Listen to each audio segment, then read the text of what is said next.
Hey guys, tonight we're stepping back in time, way back to the heart of ancient Rome. Forget everything you think you know about Roman public baths, because trust me, it's not what you think. You're about to experience a day in the life of a Roman citizen, not just any day, but a bath day. Imagine the year is 150 AD, the air is thick with the scent of olive oil, sweat, and something vaguely floral, and the cacophony of 1,000 voices echoes through marble halls. You probably won't survive this experience without a serious case of culture shock, but hey, that's half the fun, right? So, before you get comfortable, take a moment to like the video and subscribe, but only if you genuinely enjoy what I do here. And if you're feeling extra cozy, drop your location and local time in the comments below. Now, dim the lights, maybe turn on a fan for that soft background hum, and let's ease into tonight's journey together. You stand at the grand entrance of the Baths of Caracalla, a monumental complex that dwarfs anything you've ever seen. The sheer scale of it is breathtaking, a testament to Roman ambition and engineering prowess. You push through the heavy bronze doors, and immediately, your senses are assaulted. The air is warm and humid, carrying a symphony of sounds, the splashing of water, the shouts of vendors, the murmur of conversations, and the rhythmic thud of a ball game from somewhere within. It's less a quiet spa and more a bustling city within a city, a vibrant hub of Roman life. You can almost taste the dust and the steam, a peculiar blend that is uniquely Roman. It's a place where social classes mingle, where the senator might rub shoulders with the freedman, albeit in different sections or at different times of day. Historians still argue whether the mixing of social classes was truly egalitarian or merely a facade, but for now, you're just trying to take it all in. As you navigate the initial throng, you notice the intricate mosaics underfoot, depicting mythical scenes and geometric patterns, still vibrant after centuries. The walls soar upwards, adorned with colossal statues of gods and emperors, their marble eyes seemingly following your every move. It's a feast for the eyes, a deliberate display of wealth and power designed to impress and awe. You might even catch a glimpse of a philosopher deep in thought, or a poet reciting verses to a small, captivated audience. It's a place of both physical and intellectual nourishment. One quirky tidbit: some Roman baths even had their own libraries, offering scrolls for patrons to peruse between dips. Imagine trying to read a scroll while dodging a stray ball from a game of Trigon. You chuckle to yourself, a little nervous, a little excited. This isn't just a place to get clean, it's an entire experience, a daily ritual that shapes the very fabric of Roman society. You feel a slight push from behind as another patron, eager to begin their own bathing journey, nudges you forward. The current of humanity carries you deeper into the labyrinthine complex, ready for whatever comes next. The human tide sweeps you into a vast, echoing chamber, the apodyterium. This isn't your private locker room at the gym, oh no. Imagine a bustling train station concourse, but everyone is slowly, deliberately, and very publicly disrobing. You look around, a little bewildered, as Romans of all stripes are shedding their togas and tunics with practiced ease. There are no individual changing stalls here, just rows of niches or cubbyholes carved into the walls, where people stash their clothes and valuables. You clutch your toga a little tighter, feeling a blush creep up your neck. It's a bit like showing up to a fancy dress party only to realize everyone else is in their underwear, and you're still in your full costume. Awkward, right? Your eyes dart around, trying to find an empty niche. You spot one, thankfully not too close to the boisterous group of young men wrestling playfully nearby. As you begin to untie your toga, you realize the sheer vulnerability of the situation. This is where your social standing, or lack thereof, becomes acutely visible. The rich might have a slave, a capsarius, guarding their belongings, ensuring no opportunistic thief makes off with their prized signet ring or a particularly fetching pair of sandals. You, however, are on your own, so you fold your tunic carefully and tuck it deep into the niche, hoping for the best. Historians still argue whether the presence of capsarii truly deterred theft or merely provided a sense of security for the elite, but one thing is certain: petty crime was a constant concern in these crowded spaces. You can almost hear the faint jingle of coins as someone nearby checks their purse, a subtle reminder to stay vigilant. As you strip down to your simple loincloth, or subligaculum, you notice the sheer variety of bodies around you. Old, young, plump, lean, scarred, smooth, all are equal in their nakedness or near-nakedness within these walls. It's a great equalizer, in a way, stripping away the outward symbols of status. Yet, even here, subtle cues remain. The quality of one's subligaculum, perhaps, or the presence of elaborate tattoos, though those were more common among gladiators and soldiers. You try to look nonchalant, as if communal undressing is an everyday occurrence for you, which, if you were a Roman, it would be. You even manage a small, internal joke. You wonder if anyone ever accidentally walks out with someone else's toga. Probably not, given the sheer individuality of Roman fashion, but a man can dream of a toga swap gone wrong. This communal vulnerability fostered a unique sense of camaraderie, or at least a shared understanding of the human condition. One quirky tidbit: some Romans would even leave their clothes with a trusted friend or a slave outside the baths, just to avoid the risk of theft inside the apoditerium. As you finish securing your meager belongings, you notice a group of men gathered around a large, intricately carved marble basin. This is where the initial cleansing happens. Not a full bath, mind you, but a quick splash of cool water to refresh yourself before the real bathing ritual begins. You join the queue, observing the various postures and expressions around you. Some are eager, already anticipating the warmth of the tepidarium, while others seem to be going through the motions, perhaps having visited the baths countless times before. You dip your hands into the cool water, splashing it onto your face and neck. It's surprisingly refreshing, washing away the grime of the city streets and preparing your skin for the oils and heat to come. You can't help but think of it as a sort of ancient Roman pregame shower, just without the soap. Or, privacy. Suddenly, a loud shout erupts from across the room. A man, clearly agitated, is gesticulating wildly at his empty niche.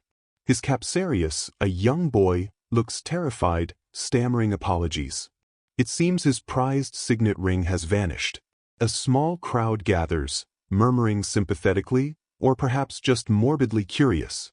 The bath attendants, burly men with stern faces, quickly move in to investigate, but the chances of recovering the item are slim.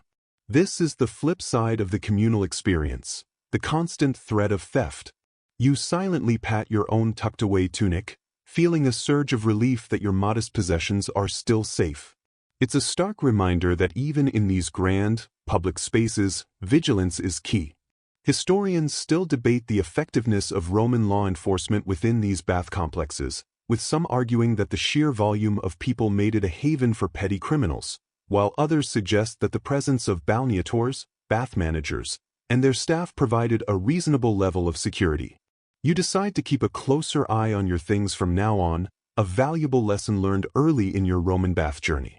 You adjust your subligaculum, feeling a little more seasoned, a little less naive. The next step awaits, and with it, a new set of sensory experiences. You're ready, or at least you think you are.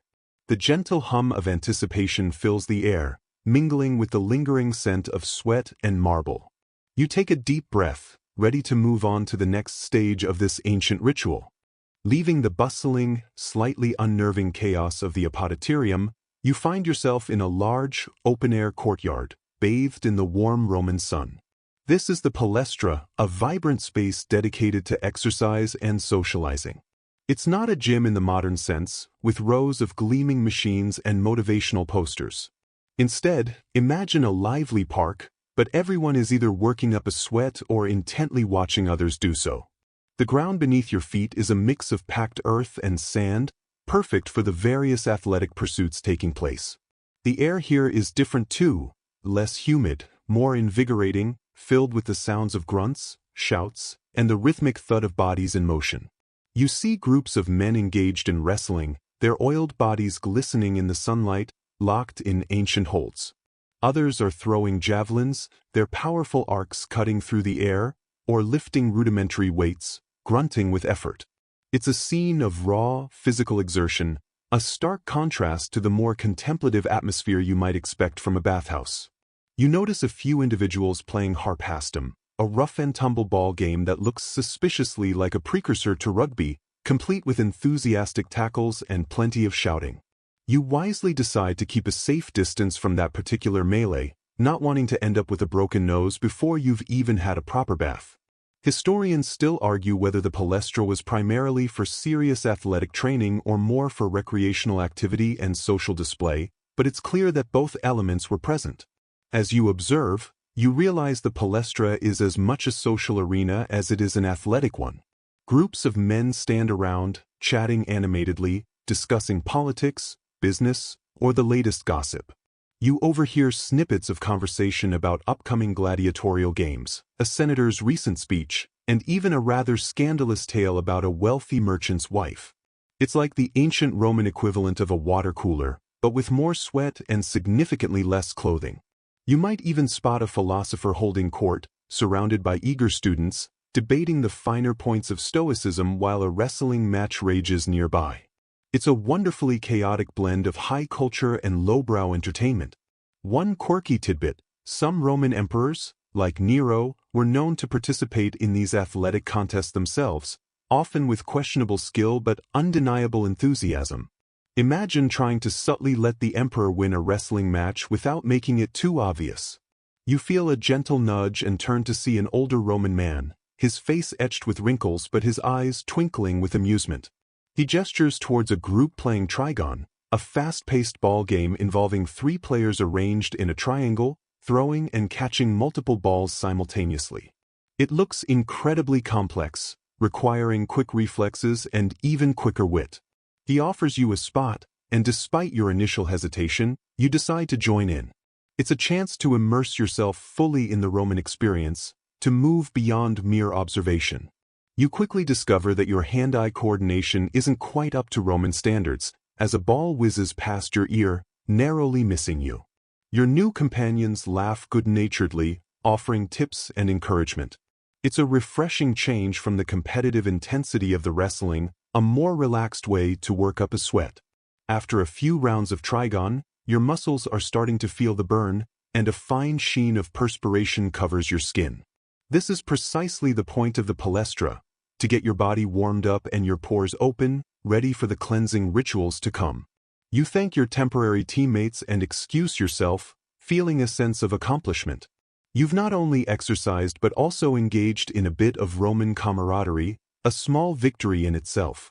As you walk towards the next section of the baths, you notice a young boy diligently sweeping the sand, kicking up small clouds of dust. Even here, in this grand complex, the mundane tasks of daily life continue. It reminds you that for all its grandeur, Rome was still a city of people, with all their routines and necessities. You pass by a small concession stand, where vendors are hawking refreshing drinks and light snacks. You're tempted by a cup of chilled wine mixed with honey, but decide to wait until after your bath. The thought of getting sticky before you're even clean seems counterproductive. You also notice a few men getting massaged with olive oil, their muscles being kneaded by skilled hands. It looks incredibly relaxing, a reward for their exertions in the palestra. You make a mental note to consider that later. Historians still debate the exact role of massage in the Roman bathing ritual, with some suggesting it was purely for relaxation, while others believe it had therapeutic or even medicinal purposes. Regardless, it was clearly an integral part of the experience. As you exit the palestra, the sounds of exertion begin to fade, replaced by a different kind of hum. You feel a pleasant warmth radiating from the next chamber, a gentle invitation to deeper relaxation. Your body feels invigorated, your mind a little clearer, and you've even managed to crack a smile or two. You're starting to get the hang of this Roman bath thing, even if you still feel a little out of place. The communal aspect, the sheer openness of it all, is both daunting and strangely liberating. You glance back at the palestra, a whirlwind of activity, and then turn your attention forward, towards the promise of warmth and tranquility. The journey through the Roman baths is just beginning, and you're ready for the next step, whatever ancient wonders it may hold. You step from the bright, sun-drenched palestra into a chamber that immediately envelopes you in a gentle, pervasive warmth. This is the tepidarium, the warm room, and it feels like a comforting embrace after the physical exertion you've just experienced. The air is humid but not stifling, a perfect prelude to the hotter rooms that lie ahead. The light here is softer, filtered through high windows, casting a serene glow on the marble walls and floors. The boisterous shouts and grunts of the palestra fade into a distant murmur, replaced by the hushed tones of conversation and the soft splashing of water. As you enter, you notice the absence of any pools for full immersion. Instead, there are benches and alcoves carved into the walls, where people recline, some chatting quietly, others simply enjoying the warmth, their eyes closed in blissful relaxation. The heat isn't intense enough to make you sweat profusely, but it's sufficient to open your pores and loosen your muscles, preparing your body for the more extreme temperatures to come. It's like the warm-up act before the main event, a gentle coaxing of your senses into a state of deep relaxation. You find an empty spot on a marble bench, the stone pleasantly warm against your skin, and let out a sigh you didn't realize you were holding. This is what you came for, isn't it? This slow, deliberate unwinding. Around you, people are engaged in various forms of pre-bath rituals. Some are being lightly massaged by attendants, their skin being worked with fragrant oils. Others are simply stretching, easing out the kinks from their day or their recent athletic endeavors. You might even see someone having their body hair plucked, a common practice for both men and women in Roman society. It sounds painful, but the Romans were surprisingly fastidious about smooth skin. Historians still argue whether this practice was purely aesthetic or had deeper cultural significance related to purity and status. You can't help but wince a little at the thought, grateful that your own grooming needs are, for the moment, less demanding. It's a bit like watching someone get a bikini wax at a public pool, but, ancient and Roman. The tepidarium is also a prime spot for social interaction, but of a more subdued nature than the palestra. Conversations here are quieter, more intimate. You might overhear two senators discussing philosophy, or a merchant negotiating a deal in hushed tones. It's a place where reputations are subtly built and alliances are quietly forged. The gentle warmth seems to encourage a certain openness, a willingness to engage in more personal exchanges. You notice a man nearby, his eyes closed, humming a tuneless melody. He looks utterly content, lost in the moment. You wonder what thoughts are drifting through his mind, what worries the warmth is melting away. One quirky tidbit about the tepidarium: some sources suggest that it was often the most ornately decorated room in the entire bath complex, a deliberate display of luxury and artistry. The Romans understood that the transition from the outside world to the inner sanctum of the baths should be a visually pleasing one. Imagine intricate frescoes on the walls, depicting mythological scenes or lush gardens, and perhaps even a small fountain gently bubbling in the center, adding to the soothing ambience. It's a far cry from the utilitarian changing rooms of today, isn't it? This was a space designed not just for physical preparation, but for mental and emotional decompression. As you sit there, the warmth seeps into your bones, chasing away any lingering tension. You feel your muscles begin to relax, your breathing deepen. The air, infused with the scent of olive oil and perhaps a hint of lavender from the unguents being applied nearby, is surprisingly pleasant. You close your eyes for a moment, letting the sensations wash over you. You can almost feel the day's stresses dissolving, melting away with each passing minute. This is the true genius of the Roman bath system, the carefully orchestrated progression of temperatures, each room serving a specific purpose in the ritual of cleansing and rejuvenation. You open your eyes, feeling a renewed sense of calm. You're ready now, truly ready, for the next stage. The thought of the hotter rooms no longer seems daunting, but rather an exciting prospect. You stand up, feeling lighter, more limber. The marble floor is still warm beneath your feet, guiding you towards the next archway. You pass by a group of women, their laughter soft and melodious, as they too prepare for their journey through the baths. Yes, women had their own sections or specific hours, ensuring a degree of decorum, though historians still debate the extent of gender segregation in all Roman baths. For now, you're simply moving with the flow, a willing participant in this ancient dance of heat and water. The transition is seamless, a natural progression. You're not rushing, not being pushed, but rather drawn forward by the promise of deeper warmth, deeper cleansing. The tepidarium has done its job, gently easing you into the heart of the Roman bathing experience. You glance back one last time at the serene figures still lounging on the benches, and then turn your gaze forward, towards the slightly more intense glow emanating from the next chamber. The air already feels thicker, heavier, promising a more profound encounter with heat. You take a deep breath, ready to surrender yourself to the ancient Roman way of purification. The journey continues, one warm step at a time. From the gentle embrace of the tepidarium, you now step into the caldarium, and the change is immediate and dramatic.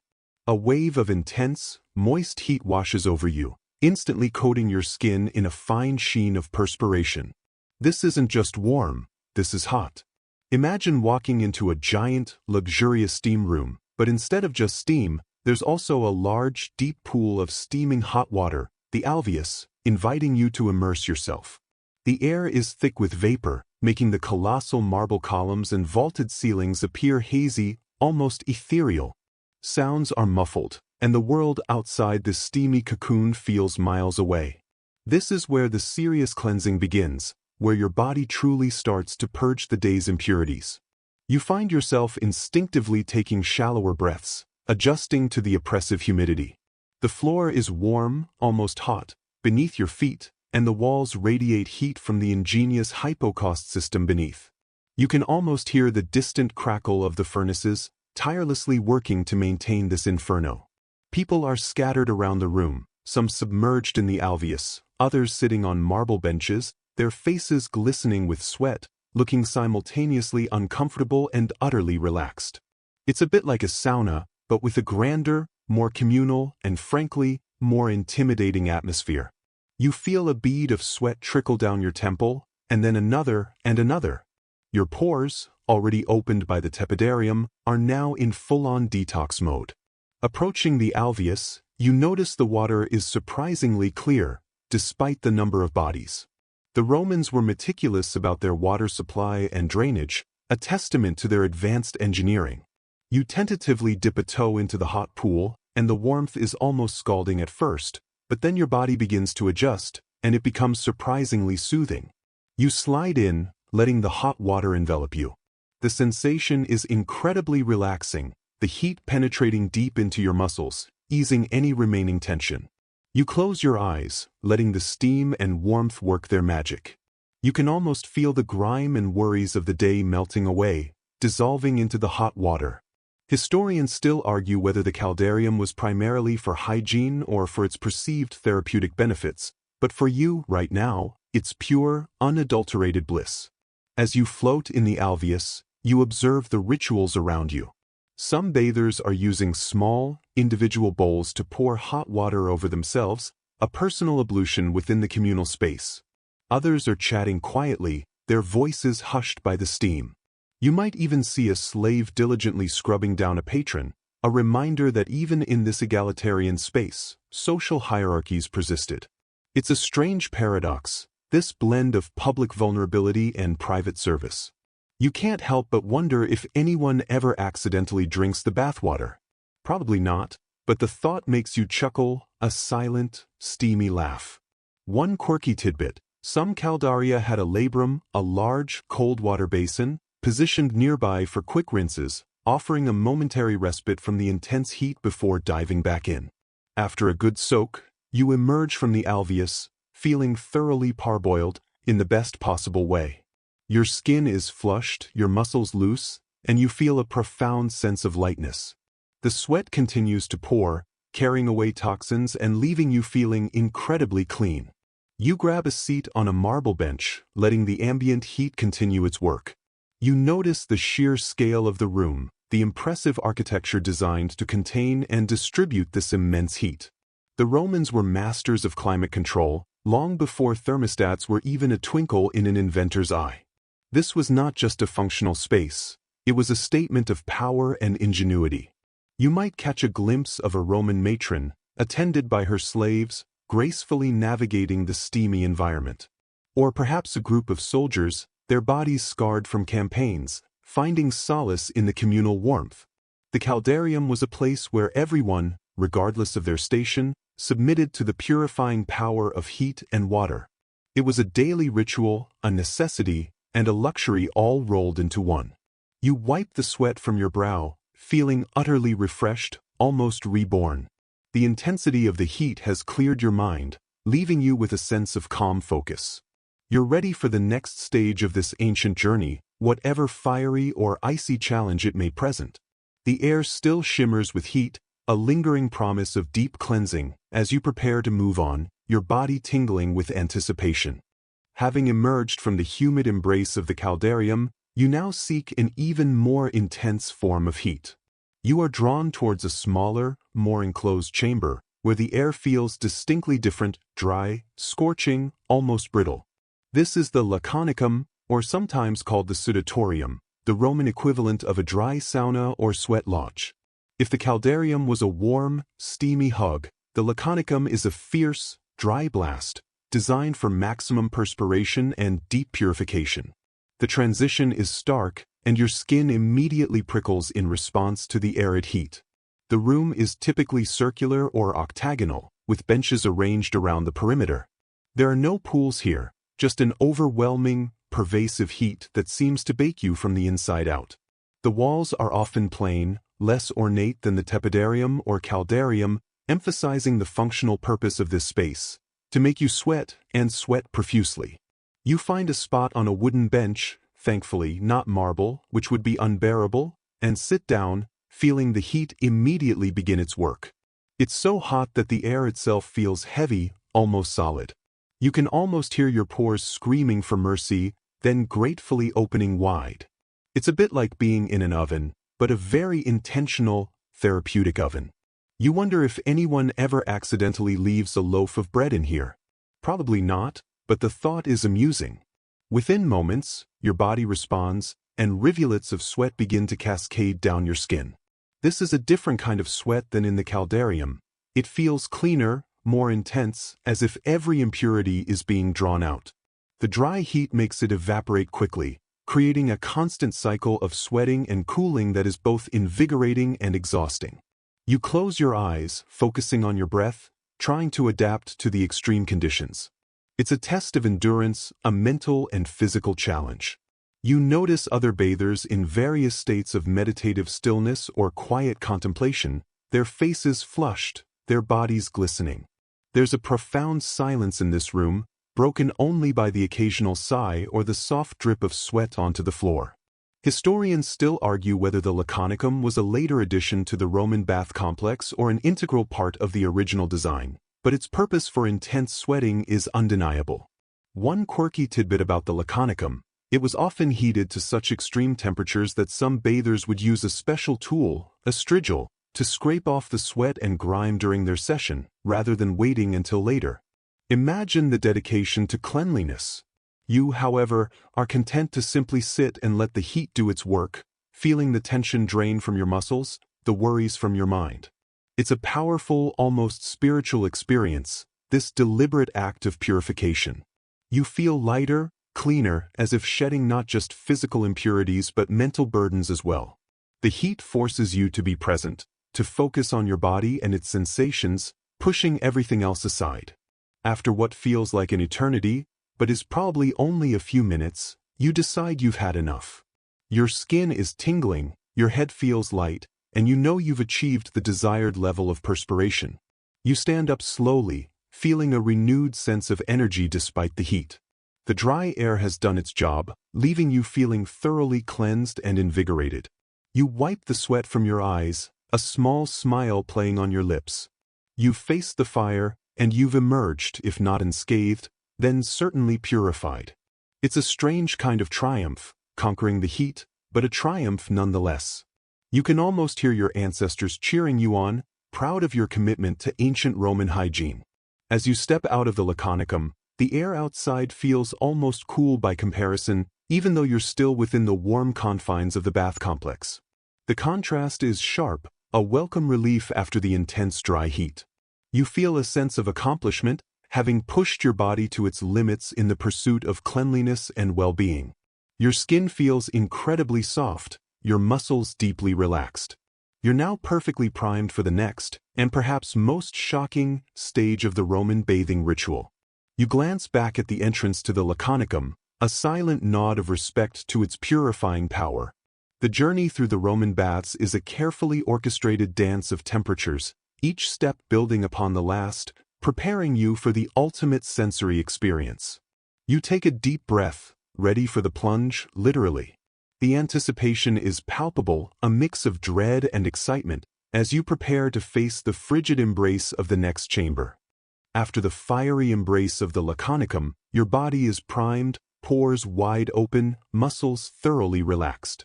You step out, feeling a profound sense of warmth radiating from your core.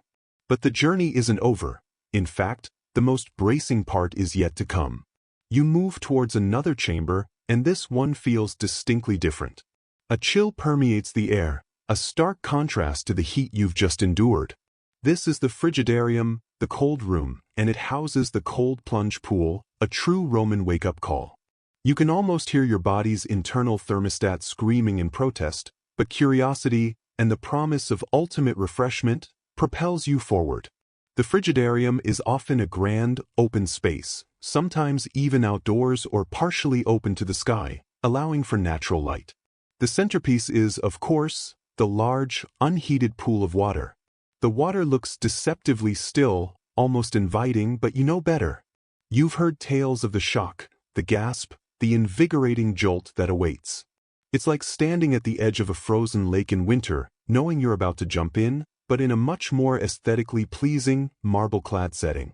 You might even see a few brave souls already in the water, their gasps echoing slightly, their skin a vivid red from the sudden temperature change. It's a bit like watching someone eat a super spicy chili. You know it's going to hurt, but you can't look away. You approach the edge of the pool, your toes tentatively testing the water. It's icy, shockingly so, sending shivers up your spine. Your body, still radiating heat from the caldarium and laconicum, recoils instinctively. This is the Roman equivalent of a cold shower, but taken to an extreme. The purpose is clear: to close your pores, stimulate circulation, and provide an invigorating shock to the system after the prolonged heat. It's believed to prevent chills and even strengthen the body. Historians still argue whether the primary benefit of the frigidarium was physiological or psychological, a test of willpower as much as a physical cleanse. Taking a deep breath, you steel yourself and plunge in. The initial sensation is an absolute shock. The cold water hits your skin like 1,000 tiny needles, stealing your breath and making your muscles clench. You gasp, a primal sound escaping your lips, as your body fights against the sudden, extreme temperature drop. For a moment, you feel utterly disoriented, the world reduced to the sensation of biting cold. It's a full-body reset, a complete sensory overload that snaps you wide awake. You might even let out a small, involuntary yelp, which is perfectly acceptable here. Everyone does it.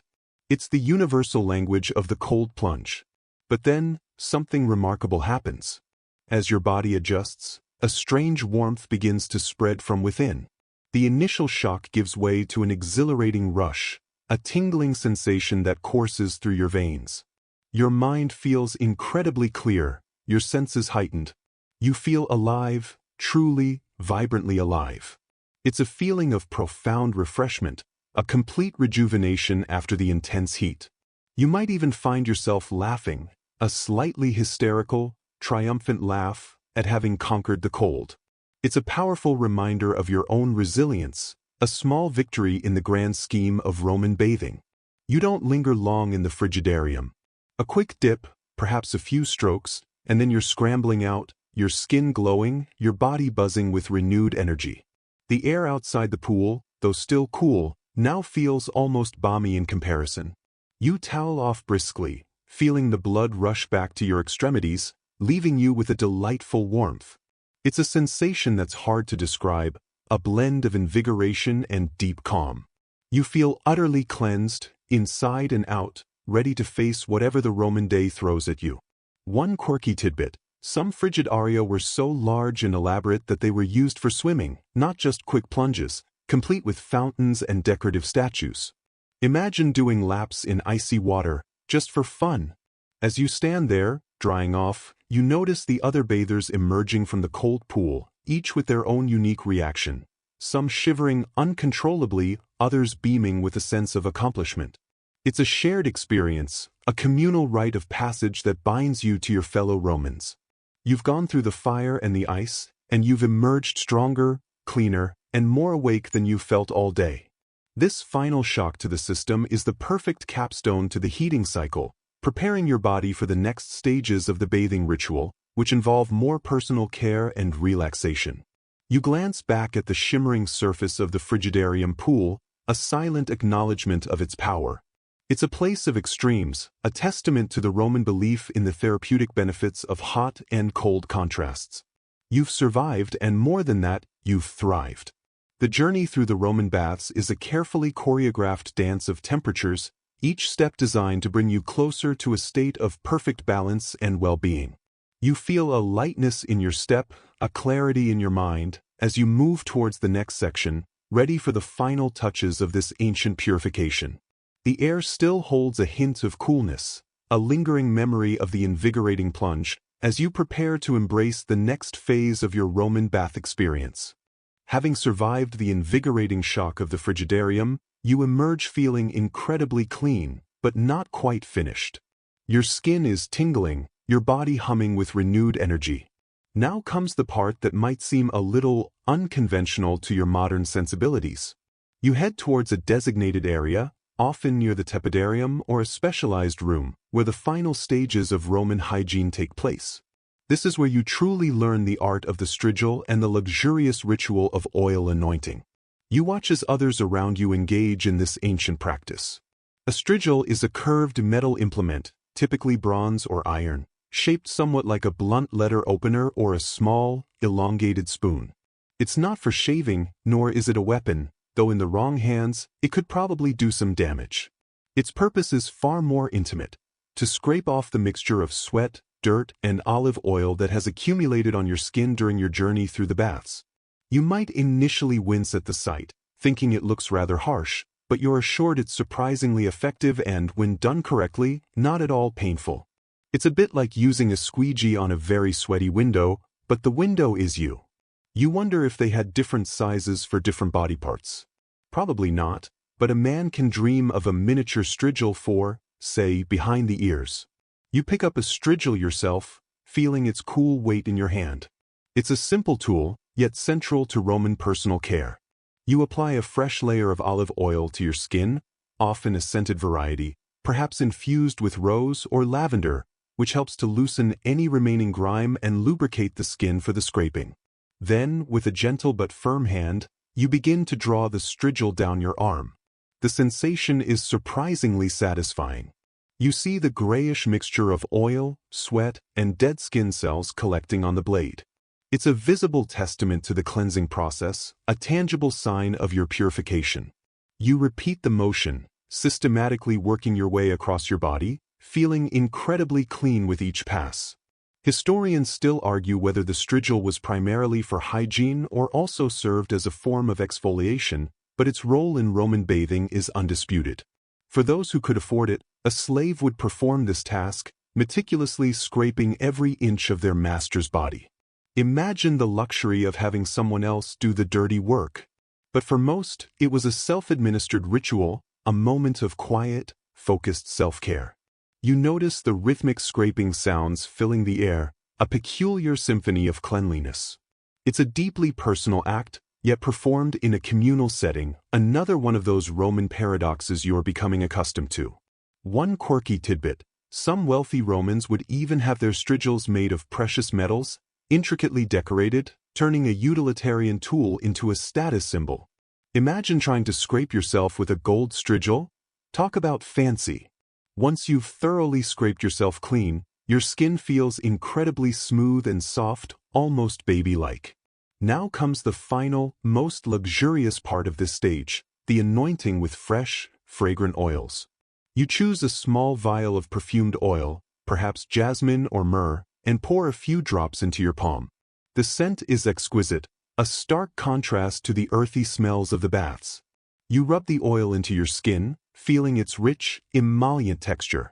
It's not just about moisturizing, it's about protecting your skin, making it supple, and leaving you with a delicate, lingering fragrance.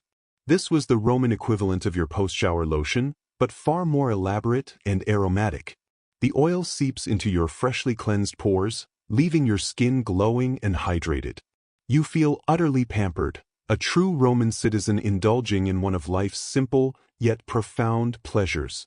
The combination of the intense heat, the cold plunge, the scraping, and finally the anointing leaves you feeling not just clean, but completely renewed. It's a holistic experience, addressing both the physical and sensory aspects of well-being. You can almost hear your skin sighing in contentment. You might even catch a glimpse of someone applying a special ointment to their hair, or perhaps a facial mask. The Romans were surprisingly sophisticated in their beauty routines, even if some of their ingredients, like crocodile dung, might make you raise an eyebrow. Remember that crocodile dung sunscreen? Good times. As you finish anointing yourself, you feel a sense of completion. The physical journey through the baths is largely done. You've shed the day's grime, invigorated your body, and pampered your skin. You're now ready to transition to the more social and leisurely aspects of the bath complex, perhaps to relax, socialize, or even engage in some intellectual pursuits. The lingering scent of the perfumed oil is a pleasant reminder of your transformation, a subtle declaration of your newfound cleanliness and well-being. You glance around, noticing the satisfied expressions on the faces of your fellow bathers.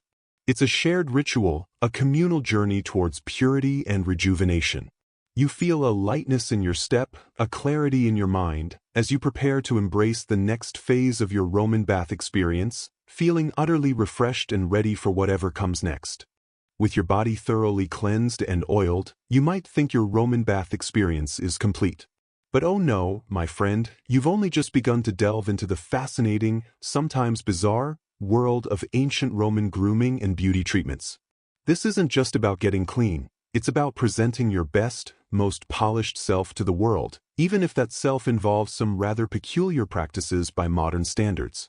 You find yourself in an area often adjacent to the tepidarium or a dedicated beauty salon within the baths, a place bustling with activity and a surprising array of specialized attendants. Here, the air is thick with the scent of various perfumes, unguents, and perhaps a faint, metallic tang from the implements being used. You see men and women, often in separate sections or at different times, indulging in a range of treatments. One of the most common, and perhaps most startling to you, is hair removal. Forget your modern razors or waxing strips. The Romans had their own methods, and they were thorough. You might witness someone having their body hair plucked, strand by agonizing strand, with tweezers called valselli. It sounds excruciating, doesn't it? But for the Romans, smooth, hairless skin was a sign of youth, cleanliness, and refinement. It's a bit like getting a full-body eyebrow pluck, but everywhere. You can almost feel the phantom pain just watching. Historians still argue whether the obsession with hair removal was purely aesthetic or also linked to perceptions of hygiene and social status. Beyond plucking, there were depilatory creams made from ingredients that would make your modern dermatologist faint, things like resin, pitch, and even arsenic sulfide. Yes, you heard that right, arsenic. You wisely decide to stick to the valselli if you must, but for now, you're content to observe. You notice the meticulousness with which these procedures are carried out, a testament to the Roman dedication to personal appearance. It wasn't just for women. Many Roman men also sought to be completely hairless, believing it to be a mark of civilization. One quirky tidbit: some Roman men would even have their beards plucked, rather than shaved, a process that could take hours and was often accompanied by much groaning and cursing. But it wasn't all about pain. The baths were also a hub for luxurious cosmetic applications. You see women having their hair styled, often with elaborate braids and curls, sometimes dyed with natural pigments. They might be applying face paints, white lead for a pale complexion, red ochre for rosy cheeks, and kohl for darkening eyelashes and eyebrows. Men, too, used cosmetics, though perhaps more subtly, to cover blemishes or enhance their features. You might even spot someone getting a wig fitted, a common accessory for both men and women, especially those with thinning hair or who desired a change of style. It's a full-service beauty parlor, Roman style, offering everything from a quick touch-up to a complete transformation. The range of perfumes and oils available is staggering. After your anointing in the previous section, you might be offered a choice of even more exotic fragrances. Imagine scents derived from frankincense, myrrh, cinnamon, or even rare flowers imported from distant lands. These weren't just for smelling good, they were also believed to have medicinal properties or to ward off evil spirits. You might see attendants carefully mixing ingredients, creating custom blends for discerning patrons. It's a sensory overload, a delightful assault on your olfactory senses, far more complex than your single bottle of modern cologne or perfume. You can almost feel the ancient Roman equivalent of a department store perfume counter, but with more toga-clad shoppers. As you wander through this beauty hub, you realize the sheer effort and resources Romans dedicated to their appearance. It wasn't vanity, not entirely. It was a reflection of their social standing, their cultural values, and their desire to present a polished, respectable image to the world. The baths, therefore, were not just about physical cleansing but also about social presentation. You might even see a poet or orator having their teeth cleaned and whitened with a paste made from urine. Yes, urine. The ammonia was a powerful bleaching agent. You quickly decide that some ancient Roman beauty secrets are best left in the past. You chuckle to yourself, thinking about how much you take your modern toothpaste for granted. This meticulous attention to grooming extended to every detail. Nails were trimmed and buffed, often with specialized tools.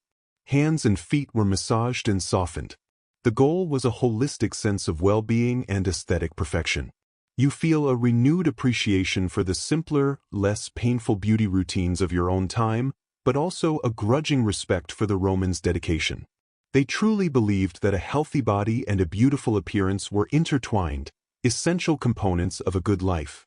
You've seen the extremes, from the intense heat to the icy plunge, from the scraping strigil to the delicate application of perfume.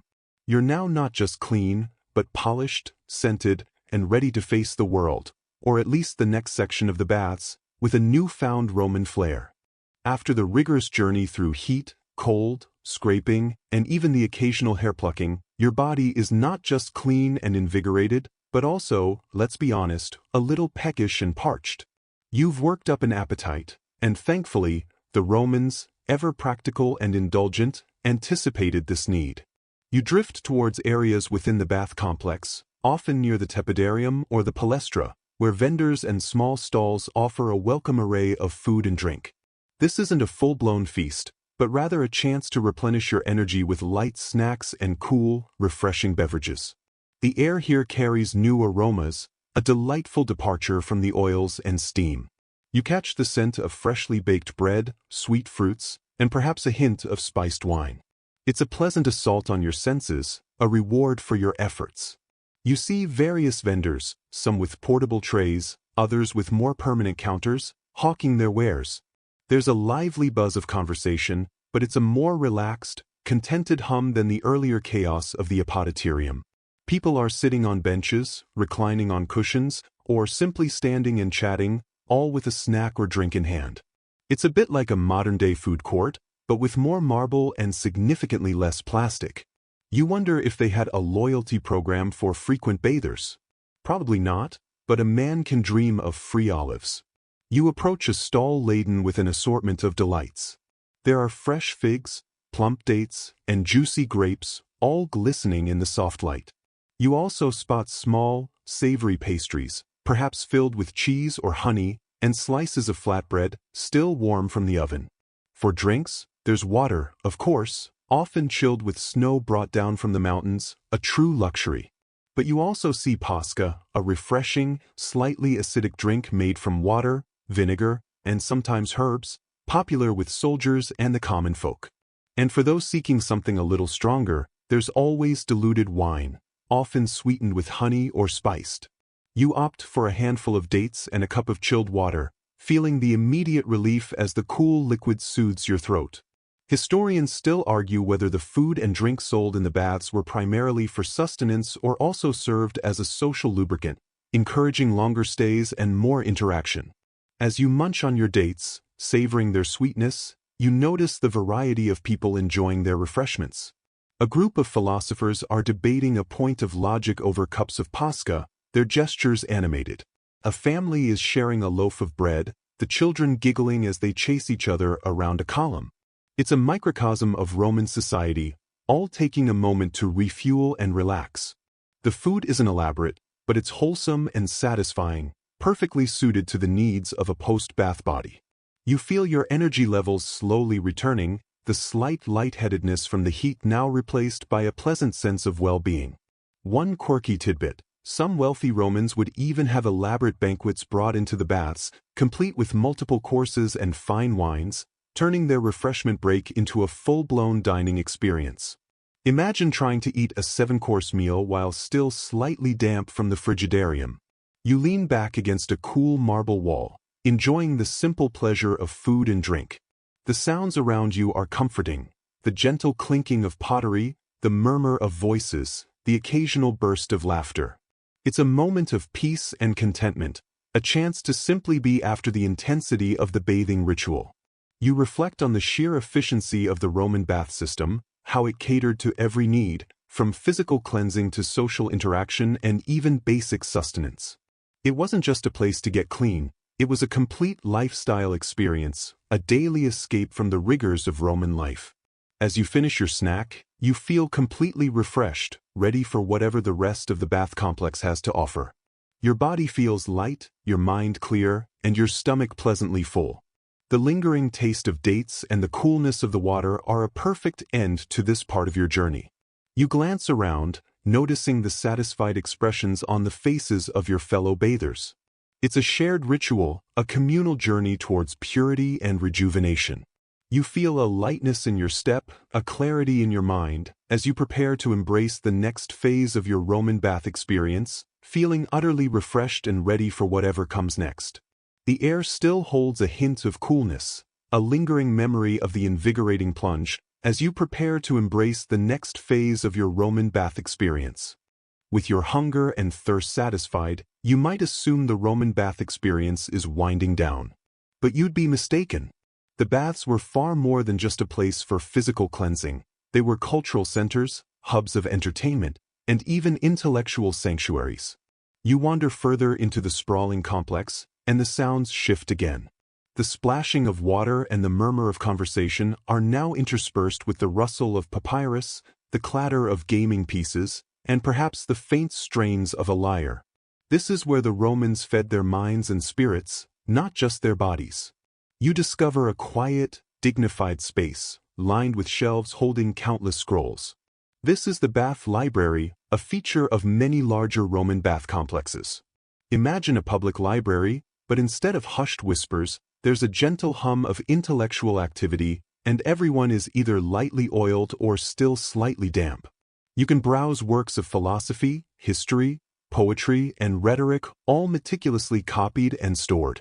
It's a testament to the Roman appreciation for learning, even in a place primarily dedicated to physical well-being. You might see a scholar poring over a text, a student diligently taking notes, or simply someone enjoying a good story after their bath. It's a surprisingly serene environment, a quiet counterpoint to the more boisterous areas. Historians still argue whether these libraries were primarily for serious study or more for casual reading and intellectual display, but their existence highlights the multifaceted nature of Roman public life. Leaving the tranquility of the library, you stumble upon a more lively scene. In various alcoves and open spaces, people are engaged in a multitude of games. You see groups playing board games, perhaps a Roman version of checkers or backgammon, their faces intent on the strategy. Others are playing dice games, their shouts of triumph or groans of despair echoing through the halls. There's a palpable sense of camaraderie and friendly competition. It's a bit like a modern-day community center, but with more toga-clad gamers and significantly higher stakes on some of those dice rolls. You wonder if they had a Roman equivalent of it.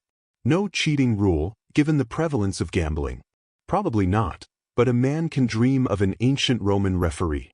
Beyond games, the baths were also venues for various forms of entertainment. You might catch a performance by a musician, their lyre or flute adding a melodic backdrop to the general hubbub. Or perhaps a storyteller, captivating a small audience with tales of gods and heroes. Sometimes, even poets would recite their latest works, hoping to gain patronage or simply entertain their fellow bathers. It was a place where culture was consumed alongside cleanliness, a truly holistic experience. Imagine trying to concentrate on a philosophical treatise while someone nearby is passionately reciting an epic poem about Aeneas. It's a unique blend of intellectual stimulation and casual amusement. One quirky tidbit: some bath complexes even featured small theaters or auditoriums where plays, lectures, or public readings would take place. These weren't just for the elite, they were open to anyone who had paid the modest entrance fee to the baths.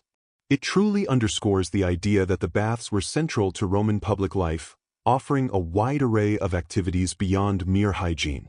It was a place where you could spend an entire day, moving from physical exertion to intellectual pursuits, all within the same grand complex.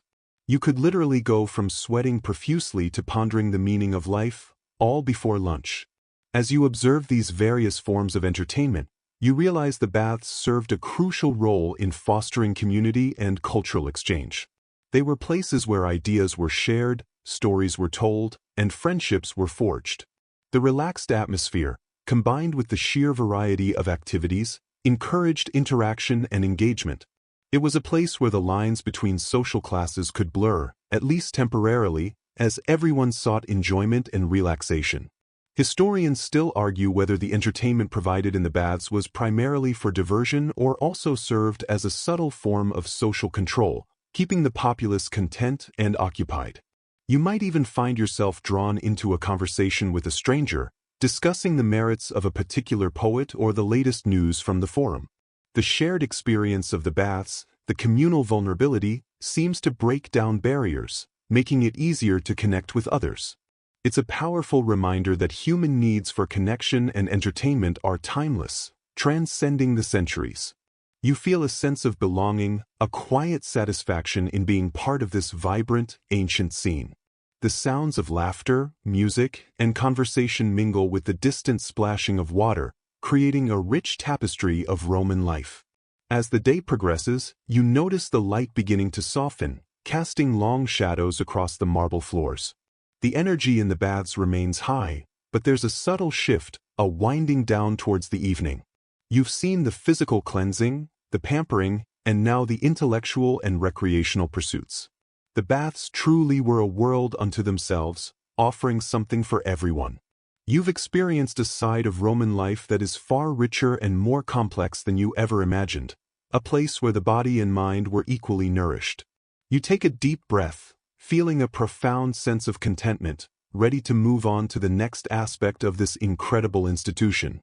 The journey through the Roman baths continues to unfold, revealing new layers of ancient society with every step. Having indulged in the physical and intellectual pleasures of the baths, you begin to notice another, perhaps more subtle, layer of activity unfolding around you. The Roman public bath, for all its focus on hygiene and relaxation, was also a bustling marketplace of ideas, influence, and ambition. This is the networking hub, where the real business of Rome, both commercial and political, often took place. You see groups of men, sometimes still draped in towels or lightly oiled, engaged in intense, hushed conversations, their gestures animated, their eyes sharp with calculation. It's a fascinating spectacle, this blend of naked vulnerability and shrewd negotiation. Imagine trying to close a major business deal while someone nearby is getting their armpits plucked. It adds a certain surreal quality to the proceedings, doesn't it?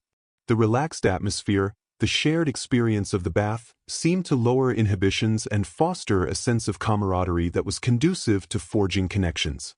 You might spot a wealthy merchant discussing shipping routes with a senator, or a young aspiring politician seeking the patronage of an influential orator.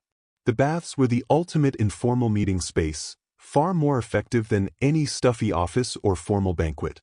Historians still argue whether the informality of the baths truly democratized networking or simply provided a more comfortable setting for existing power structures to operate. You observe a group gathered near a fountain, their voices low but earnest. One man, clearly a patron of some standing, is listening intently as another, younger man, passionately outlines a proposal for a new public works project.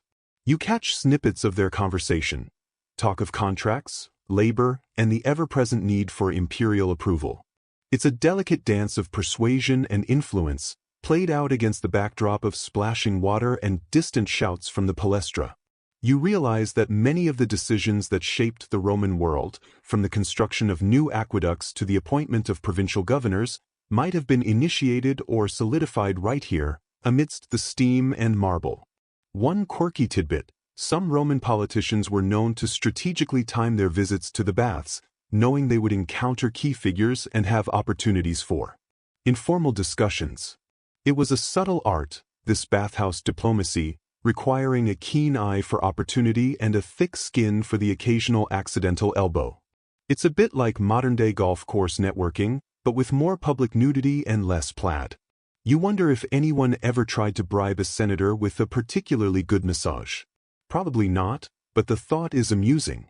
Beyond the grand political maneuvering, the baths were also a place for everyday business.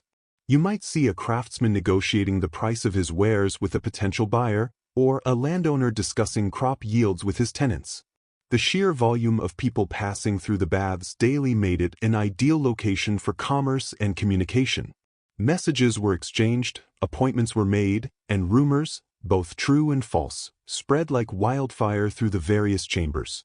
It was the ancient Roman equivalent of a bustling town square, but with added steam and the constant threat of slipping on wet marble. You can almost hear the faint clinking of coins changing hands, the rustle of papyrus as agreements are hastily scribbled. Historians still debate the extent to which formal business transactions occurred within the baths versus simply the initial stages of negotiation and relationship building. You notice a group of men huddled around a small table, intently studying a map. They appear to be discussing trade routes, perhaps planning a new venture to distant provinces. The atmosphere is serious, yet the setting is undeniably relaxed. The shared experience of the bath seemed to foster a sense of trust, or at least a temporary truce, among competitors. It was a place where social barriers, though never entirely absent, were at least temporarily lowered, allowing for more direct and informal interactions. This informality was a key aspect of Roman social life, and the baths were its prime stage. As you observe these interactions, you realize the profound impact the baths had on the social and political fabric of Rome. They were not just places of leisure, they were vital institutions that facilitated the functioning of the empire. Without these informal meeting grounds, the complex web of Roman society might have struggled to maintain its cohesion. It was a place where power was exercised, influence was wielded, and the daily pulse of the city could be felt.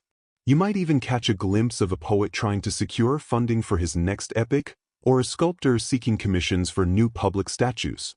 The baths were a crucible of creativity and ambition, as much as they were a haven of relaxation. You feel a sense of awe at the sheer dynamism of this place. It's a constant ebb and flow of people, ideas, and transactions, all happening simultaneously. The sounds of negotiation blend with the distant splashing of water and the murmur of general conversation, creating a unique soundscape. You've seen the physical cleansing, the pampering, the entertainment, and now the intricate dance of business and politics. The baths truly were a world unto themselves, offering something for everyone, from the lowliest slave to the most powerful senator. You've experienced a side of Roman life that is far richer and more complex than you ever imagined. A place where the body and mind were equally nourished, and where the wheels of empire kept turning. As you prepare to move on, you carry with you a deeper understanding of how interconnected all aspects of Roman life truly were. The public baths were not just a luxury, they were an essential part of the social, economic, and political machinery of the empire. You take a deep breath, feeling a profound sense of contentment, ready to move on to the next aspect of this incredible institution. The journey through the Roman baths continues to unfold, revealing new layers of ancient society with every step, and you're ready to uncover the secrets of those who kept this magnificent machine running. As you navigate the grand halls and bustling chambers of the Roman bath, you've witnessed the patrons, the rituals, the social dances. But behind every gleaming marble surface, every perfectly heated room, and every smoothly scraped body, there's an army of unseen hands making it all happen. This is the realm of the staff and servants, the unsung heroes who kept these colossal complexes running like well-oiled machines. You begin to notice them now, flitting through corridors, diligently performing their tasks, a constant, quiet hum of activity that underpins the entire experience. You catch glimpses of furnace stokers, the fornicators, their faces smudged with ash, constantly feeding the roaring fires of the hypocaust system. These were the individuals responsible for maintaining the precise temperatures in the tepidarium, caldarium, and laconicum. It was a grueling, hot, and often dangerous job, requiring constant vigilance to ensure the fires burned evenly and efficiently. Without them, the entire bathing ritual would grind to a halt, leaving everyone shivering and uncleansed. You realize the sheer scale of the operation, the immense amount of wood or charcoal required daily to heat such vast quantities of water and air. It's a bit like trying to keep 1,000 pizzas warm in a single oven, but with significantly higher stakes. You wonder if they ever got a day off. Probably not, but a man can dream of a Roman labor union. Then there are the balneators, the bath attendants, who were responsible for the general management and upkeep of the baths. They oversaw the cleaning, ensured supplies were stocked, and generally kept order amongst the sometimes boisterous patrons. You see them directing traffic, settling minor disputes, and making sure the water in the pools is fresh and clean. They are the silent conductors of this grand symphony of hygiene, their authority subtle but firm. Historians still argue whether the balneators were primarily public slaves or freedmen, but their role was undeniably crucial to the smooth operation of the baths. As you move through the various rooms, you encounter the masseurs, or unctors, their hands skilled in the art of kneading muscles and applying fragrant oils. They are often slaves or freedmen, trained in therapeutic techniques, offering relief and relaxation to weary bathers. You might see them working on a senator's shoulders, or gently rubbing down a merchant's tired legs after a session in the palestra. Their touch is firm yet gentle, a testament to years of practice. It's a luxury that many patrons would have eagerly sought out, a final indulgence after the rigors of the heat and cold.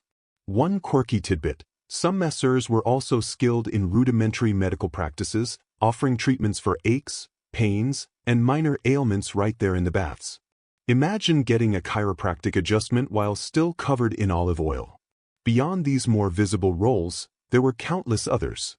The capsarii, young slaves who guarded patrons' clothes and valuables in the apoditerium, remember that precarious situation you were in earlier. The water carriers, constantly replenishing the basins and fountains. The cleaners, diligently scrubbing floors and walls, ensuring the pristine appearance of the marble. The vendors, selling snacks and drinks. The barbers, offering shaves and haircuts. The hair pluckers with their terrifying valselli. Each played a vital, if often overlooked, role in the intricate ecosystem of the Roman bath.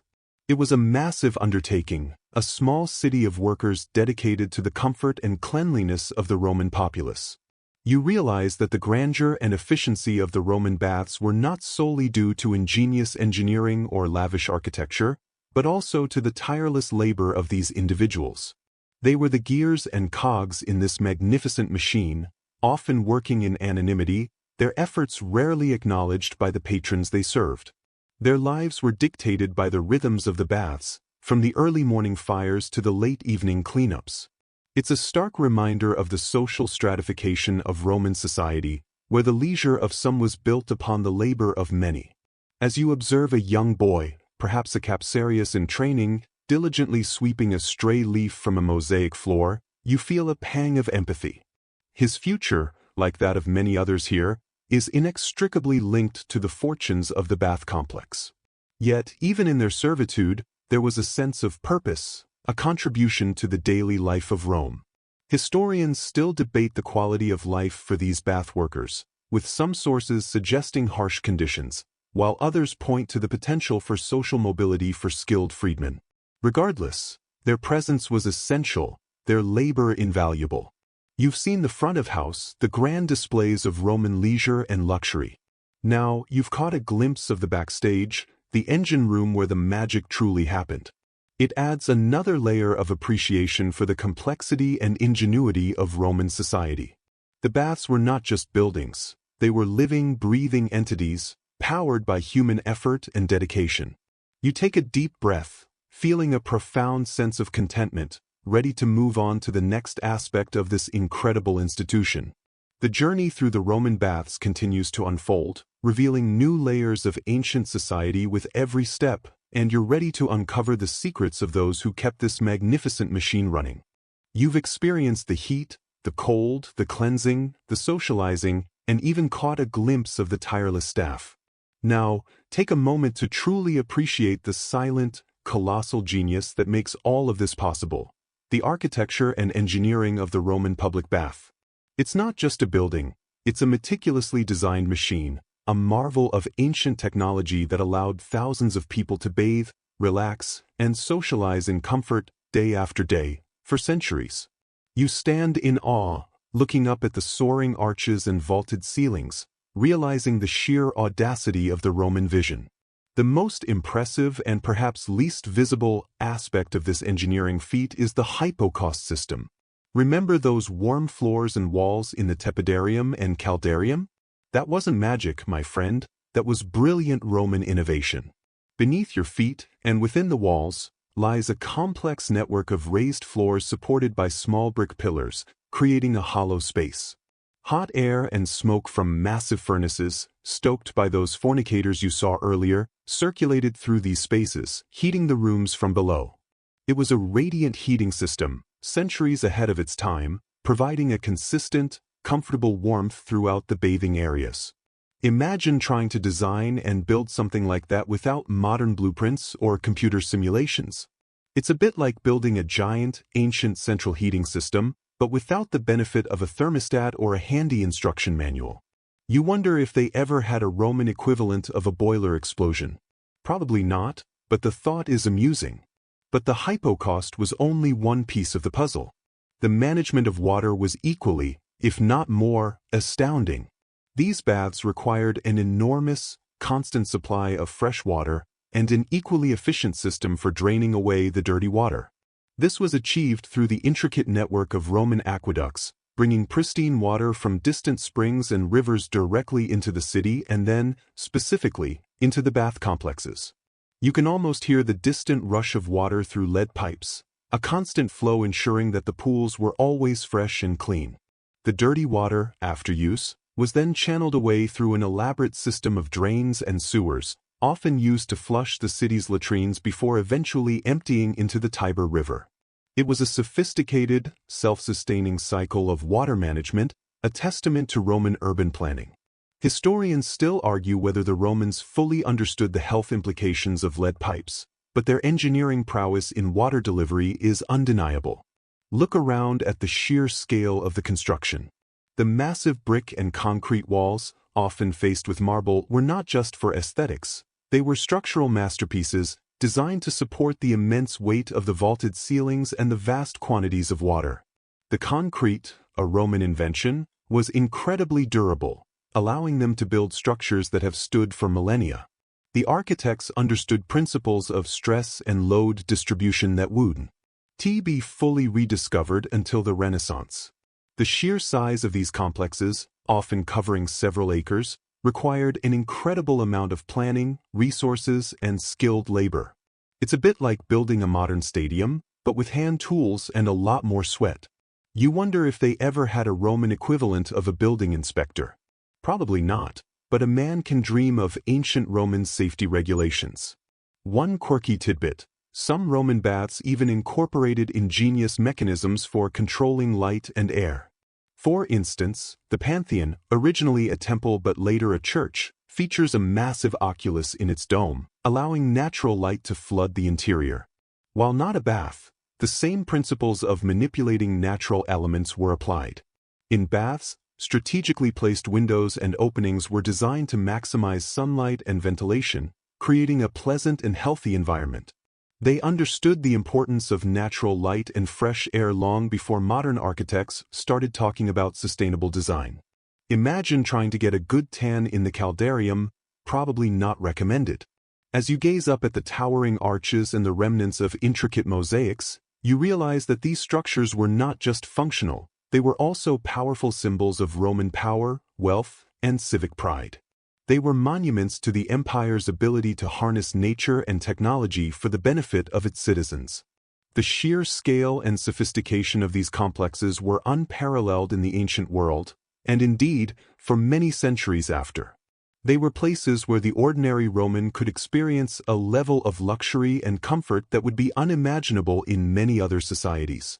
Historians still argue whether the primary motivation for building such grand baths was public welfare or imperial propaganda, but their impact on Roman daily life is undeniable. Your journey through the baths has been a testament to this architectural and engineering genius. From the precise heating of the hypocaust to the constant flow of fresh water, every detail was meticulously planned and executed. You've seen how these structures facilitated not just hygiene, but also social interaction, business, and entertainment. They were truly integrated urban centers, designed to cater to every aspect of Roman life. You feel a profound respect for the minds that conceived and built these magnificent edifices, leaving behind a legacy that continues to inspire awe millennia later. The air still carries the faint scent of damp stone and ancient ambition as you prepare for the final stage of your Roman bath experience, a moment of reflection before returning to the bustling world outside. After the grand tour, the physical cleansing, the intellectual stimulation, and the sheer architectural awe, you find yourself drifting towards the exit, but not the same person who entered. You've been transformed, not just physically clean, but mentally refreshed, your senses reawakened. The journey through the Roman public bath is a complete experience, a ritual that leaves you feeling utterly rejuvenated and deeply reflective. You gather your belongings from the apoditerium, hopefully, they're still there, unlike that poor fellow's signet ring, and begin your slow re-entry into the bustling Roman streets. The air outside feels different now. Cooler, perhaps, but also sharper, more vibrant. The sounds of the city, once a cacophony, now seem clearer, more distinct. You notice the details you might have overlooked before: the chatter of merchants, the rumble of carts, the distant cries of street vendors. Your body feels light, your muscles loose, and your skin, still faintly scented with perfumed oil, feels incredibly soft and supple. It's a sensation of profound well-being, a quiet confidence that comes from having undergone a complete purification. You feel ready to face the Roman world, not just as a participant, but as someone who understands its rhythms and its rituals on a deeper level. As you walk, you reflect on the sheer accessibility of this luxury. The Roman public baths were not just for the elite, they were for everyone or almost everyone, for a very modest fee. This democratic access to hygiene, health, and social interaction was a cornerstone of Roman civic life, a public good provided by the state or wealthy benefactors. It fostered a sense of community and shared identity among the diverse populace of Rome. It's a mainstream historical fact that the baths played a crucial role in maintaining public health and social cohesion in the Roman Empire. Imagine a modern city where everyone, regardless of income, had access to such a comprehensive wellness center. It's a bit like a public park, a community center, and a spa all rolled into one, but with significantly more nakedness. You wonder if anyone ever tried to open a private, exclusive bathhouse, only to find it empty. Probably not, but a man can dream of ancient Roman market research. One quirky tidbit: some Roman baths even had designated areas where people could leave messages or advertisements, essentially an ancient bulletin board. Imagine finding a lost pet notice next to an advertisement for a gladiator school, or a philosophical debate announcement right next to a plea for a missing strigil. It truly highlights the baths as central hubs of information and communication, reflecting the daily lives and concerns of the Roman people. It was a place where the mundane and the profound coexisted, where the personal and the public intertwined. Your mind feels clear, unburdened by the day's anxieties. The combination of physical exertion, intense heat, cold shock, and deep relaxation has had a profound effect on your mental state. You feel a sense of calm focus, a quiet energy that wasn't there before. It's a testament to the Romans' intuitive understanding of the mind-body connection, long before modern psychology coined the term. They knew that a healthy body contributed to a healthy mind, and the baths were their primary tool for achieving both. Historians still argue whether the Romans explicitly understood the psychological benefits of bathing or if these were merely happy byproducts of their pursuit of physical hygiene, but the positive impact on well-being is undeniable. As you step out into the fading sunlight, the grandeur of the bath complex recedes behind you, but its impact lingers. You carry with you the memory of the echoing halls, the steamy chambers, the invigorating plunge, and the quiet camaraderie of shared experience. You've witnessed a slice of Roman life that is far richer and more complex than any textbook could convey.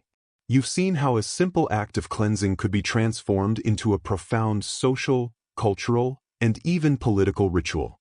The baths were not just buildings. They were living, breathing institutions that shaped the very fabric of Roman society. You take a deep breath of the evening air, feeling a profound sense of contentment. The journey through the Roman baths has been an unforgettable one, a vivid immersion into a world both ancient and surprisingly familiar. You've shed your modern preconceptions and embraced the Roman way, if only for a day. You are, in a small but significant way, a transformed individual, carrying a piece of ancient Rome within you. The sounds of the city beckon, but you walk with a new lightness in your step, a quiet understanding in your heart. The Roman world awaits, and you are ready. And now, as the Roman day gently fades into twilight, so too does our journey. The echoes of splashing water, the murmur of ancient voices, the warmth of the hypocaust, and the invigorating chill of the frigidarium begin to recede, becoming soft whispers in the quiet corners of your mind. Allow your breath to deepen, to slow, feeling the gentle rise and fall of your chest. The grand marble halls, the bustling palestra, the intricate mosaics, they all soften, blurring at the edges, like a cherished memory just beyond your grasp. You are no longer a Roman bather, but simply you, drifting peacefully. The scents of olive oil and ancient perfumes, once so vivid, now mingle with the comforting aroma of your own space, a familiar and soothing blend. Let the lingering sensations of warmth and coolness, of cleansing and renewal, settle within you, a quiet comfort. There is no need to rush, no need to strive. Just ease into this moment, allowing the imagery to dissolve, leaving behind only a profound sense of calm. The ancient world has shared its secrets, its rhythms, its quiet wisdom. You are safe, you are warm, and the day's adventures are now but a gentle hum. Let your thoughts become as soft as the evening air, as still as the water in a forgotten pool. Rest now, and let the quiet stories of history lull you into a peaceful slumber. All is well. All is calm. Sweet dreams await your dreams,